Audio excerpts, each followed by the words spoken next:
Standing Stones, Northamptonshire. The owners of this house, Anthony and Arlene Heckendorn, are selling up. They're off to launch a business hosting luxury cruises on their new boat off the Caribbean coast of Mexico. The boat, I feel there would be no one who can offer a boat with the luxury that we offer on that vessel. There'll always be bigger boats, there'll always be smaller boats, there'll be wider boats, taller boats, bigger radars, bigger this, that and the other, but it will be luxury. It will be the ultimate hotel luxury for anybody. It's got everything they want. 2 fridges, ice maker, barbecue, leather settee, air conditioning, sprung mattresses, which are an extra, because they all have foam, don't they? You know, there's been some serious thought. So if they don't like it, well, I give up. I don't see what they can, what we can offer them. It's as simple as that.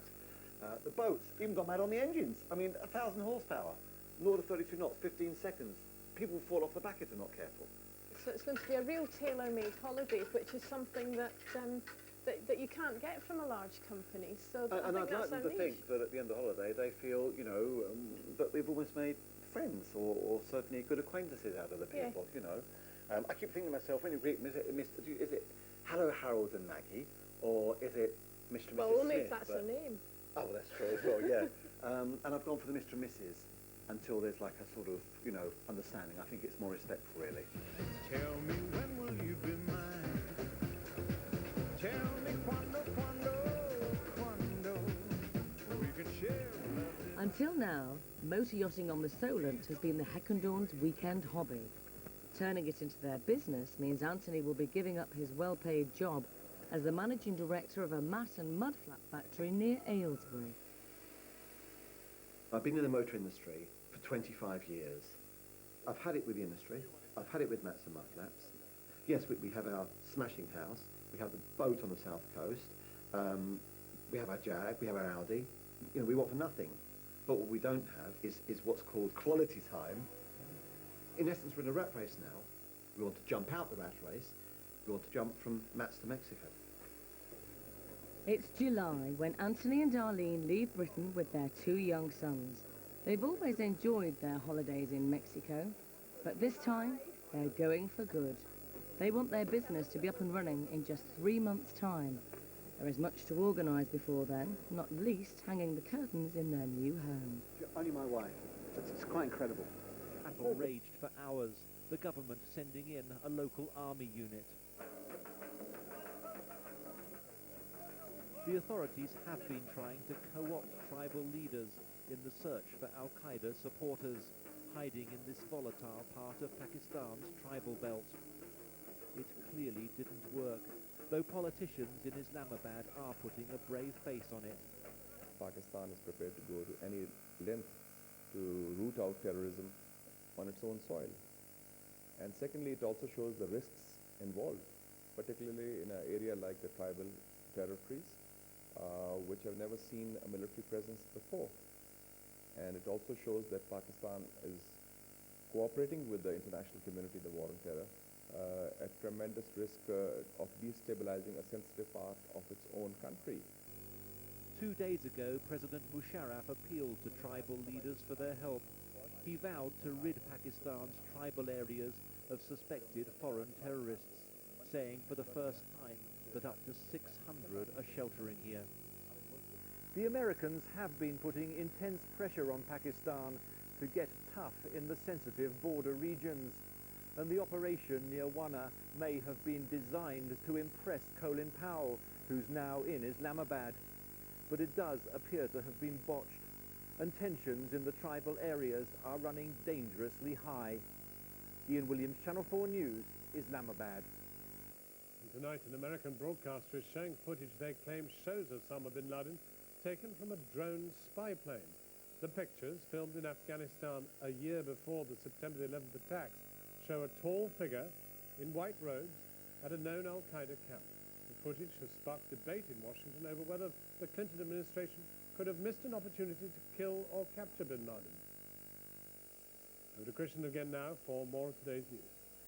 Well, some news just in, actually. The Islamic extremist group, which claimed it carried out the Madrid train bombings last week, have said they called a truce in Spain while they wait to see if the new Spanish government will withdraw its troops from Iraq. The statement by the Abu Hafs al-Masri Brigade, printed in an Arab newspaper, also called on all its European units to stop their operations. Spain's newly elected socialist government has said it may pull troops out of Iraq. Tony Blair today urged the international community to stand firm against terrorism or be defeated by it. Speaking at Prime Minister's questions, he said it would be naive to think giving up over Iraq would appease al-Qaeda. Mr. Blair was supported by the Tory leader. Don't these events reinforce some very harsh truths?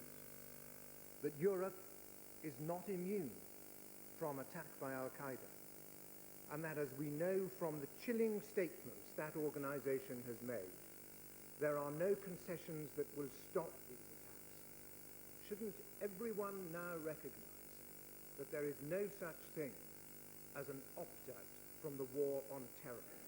The fact is that there is no way of appeasing these people. They have no cause that any negotiations can take place upon. They have made it absolutely clear, as they did in that chilling statement they put out a few days ago, where they said, you love life, we love death. Unfortunately, that is the nature of the people we are dealing with, and that is why we have to defeat them. Well, in France, security has been tightened after the threat yesterday from another Islamic terror group.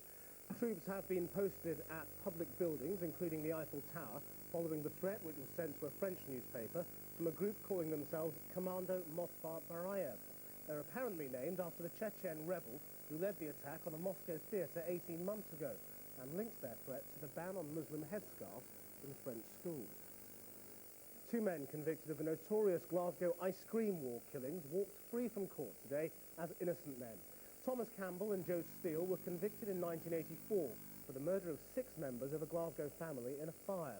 They always maintained their innocence and had failed in 2 previous attempts to clear their names.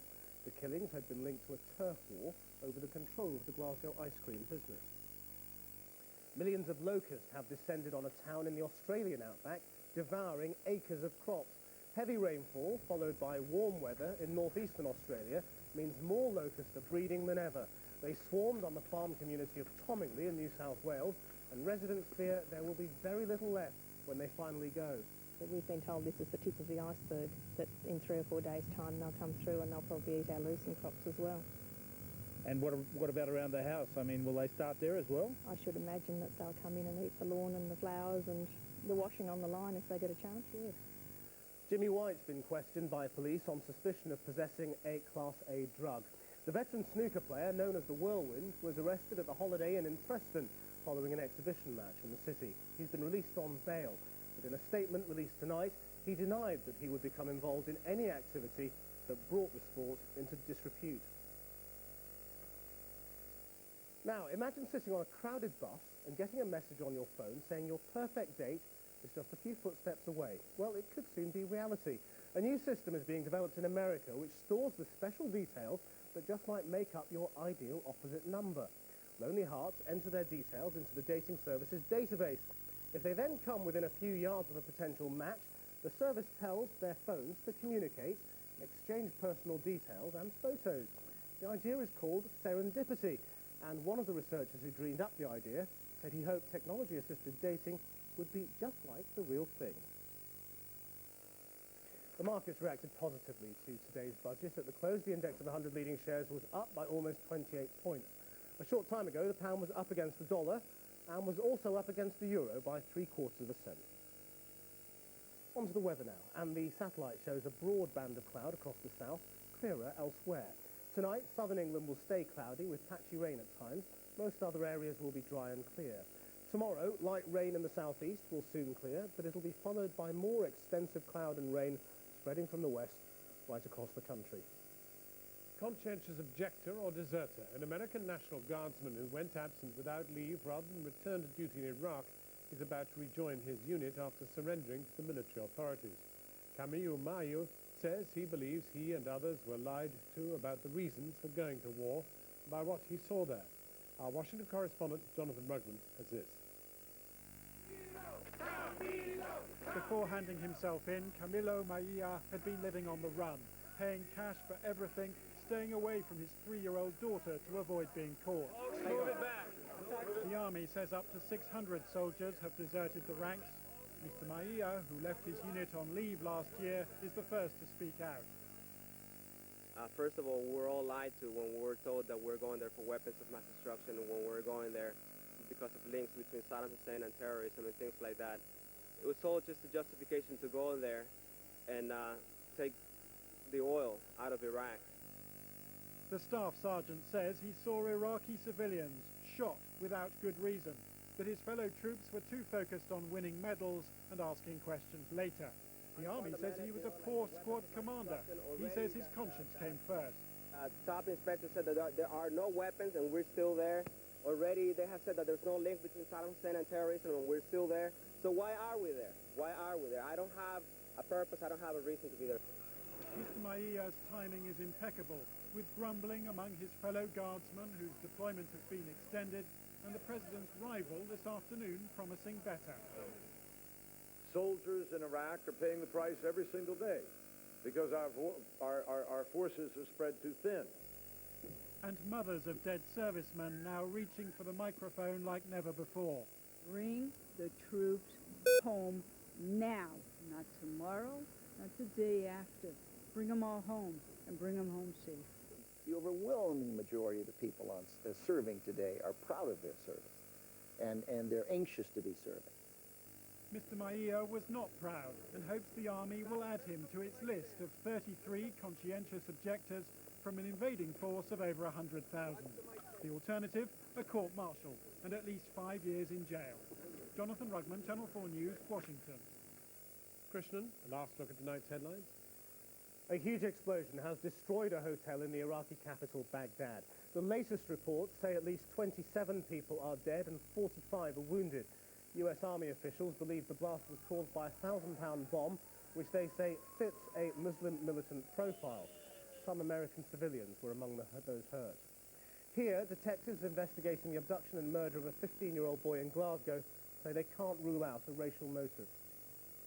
Main headline tonight, Gordon Brown has delivered his 8th budget, his most political yet. Increases in public spending to be funded, he says, by slashing Whitehall waste. Tens of thousands of civil service jobs are to go. But on this programme, Tony Blair's former economic advisor Derek Scott admitted that you wouldn't put your life savings on taxes not going up after the next election. We're back tomorrow at noon, again at 7. Until then, from Krishnan and from me, that tonight is Channel 4 News. Good evening.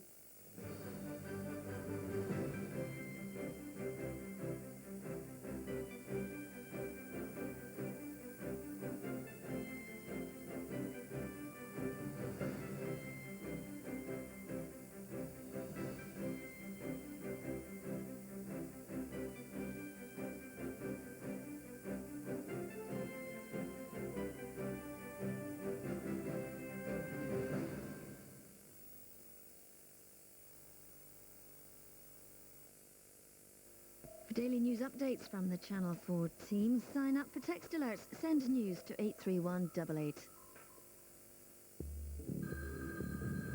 The phone rang and the voice said, "We've got Shergar. If you want proof, we'll send you his ear." In 1983, the world's greatest racehorse was stolen. His value is £10 million. It could soar. This is the racehorse of the century. For 20 years, no one knew how or why he'd been taken. He just seemed to disappear off the face of the earth. But does this man have the answer? I know the name of the people responsible for kidnapping Shergar, the names of the actual kidnapped guy. Who kidnapped Shergar? Thursday at 9 on 4. We revisit a couple in the New Forest who couldn't see the wood for the trees a while back. Relocation after a little respect for the power behind the music of Mungo Jerry.